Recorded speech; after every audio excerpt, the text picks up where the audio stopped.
છે અને આ દ્રશ્યો તમે જોઈ રહ્યા છો હોસ્પિટલની બહારના દ્રશ્યો છે। મોટી સંખ્યામાં સમર્થકો, રાજકીય નેતાઓ, રાજકીય આગેવાનો, સામાજિક આગેવાનો ત્યાં પહોંચી રહ્યા છે, કેમ કે મહારાષ્ટ્રની રાજનીતિમાં સૌથી મોટો હડકંપ ચોક્કસથી કહી શકાય અણધારી વિદાય અજીત પવારની।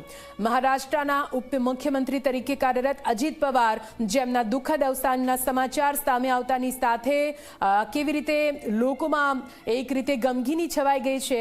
મોટી સંખ્યામાં અત્યારે હોસ્પિટલની બહાર પણ લોકો પહોંચ્યા છે, પરંતુ બે અલગ અલગ દ્રશ્યો તમે ટીવી સ્ક્રીન પર આપ જોઈ રહ્યા છો। એક તરફ હોસ્પિટલ બહાર કેવી રીતે મોટી સંખ્યામાં ભીડ સમર્થકોની, અને આ તરફ તમે જોઈ રહ્યા છો કે રીતે જે પૂરું પ્લેન હતું તેનો કાટમાળ બળીને ખાક થઈ ચૂક્યો છે। કેવી રીતે પ્લેનનું એક પૂરજું પણ બચ્યું નથી। એક બાદ એક તમામ નેતાઓની અહીંયા પ્રતિક્રિયા પણ સામે આવી રહી છે, દુઃખ વ્યક્ત કરી રહ્યા છે, આંખોમાં આંસુ જોવા મળી રહ્યા છે। એનસીપી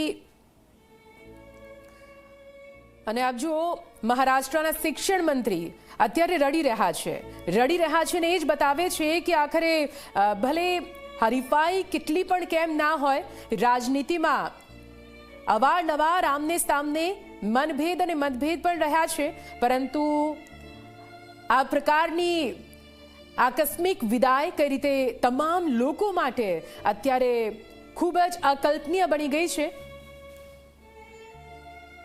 અને અનિલ દેશમુખ કઈ રીતે તેમની આંખોમાં પણ અશ્રુ જોઈ શકીએ છીએ, તેમના ચહેરા પરની ગમગીની જોઈ શકીએ છીએ। કદાચ છેલ્લી વખત જ્યારે અજીત પવાર સાથે મુલાકાત થઈ હશે ત્યારે તેમને પણ જાણ નહીં હોય કે આ તેમની આખરી મુલાકાત બની રહેશે। તેમની આંખોના અશ્રુ, તેમની લાગણી અને તેમનો ભાવ વ્યક્ત કરી રહ્યા છે કે અજીત પવાર જેમનું આ રીતે આકસ્મિક અવસાન અને આ દુર્ઘટના તેમના માટે સહન કરી શકાય તેમ નથી। યોગેન્દ્ર પવારને તમે જોઈ રહ્યા છો, તેઓ પણ કેવી રીતે વાત કરવા માટે પણ અસમર્થ છે। આ તમામ એવા નેતાઓ કે જેઓ કેમેરા સમક્ષ આવ્યા છે અને પોતાની લાગણી વ્યક્ત નથી કરવી તો પણ રહી શકતા નથી, તેમના આંખોમાંથી અશ્રુ નીકળી ગયા છે, કેમ કે અજીત પવાર હવે તેમની વચ્ચે નથી રહ્યા। એ વાત પર વિશ્વાસ કરવા માટે તેઓ તૈયાર નથી, પણ હાલ તો પૂરા મહારાષ્ટ્રમાં આ જ પ્રકારે તમામ લોકોના આંખમાં અશ્રુ છે, કેમ કે ઉપમુખ્યમંત્રી અજીત પવાર તેમની વચ્ચે હવે નથી રહ્યા।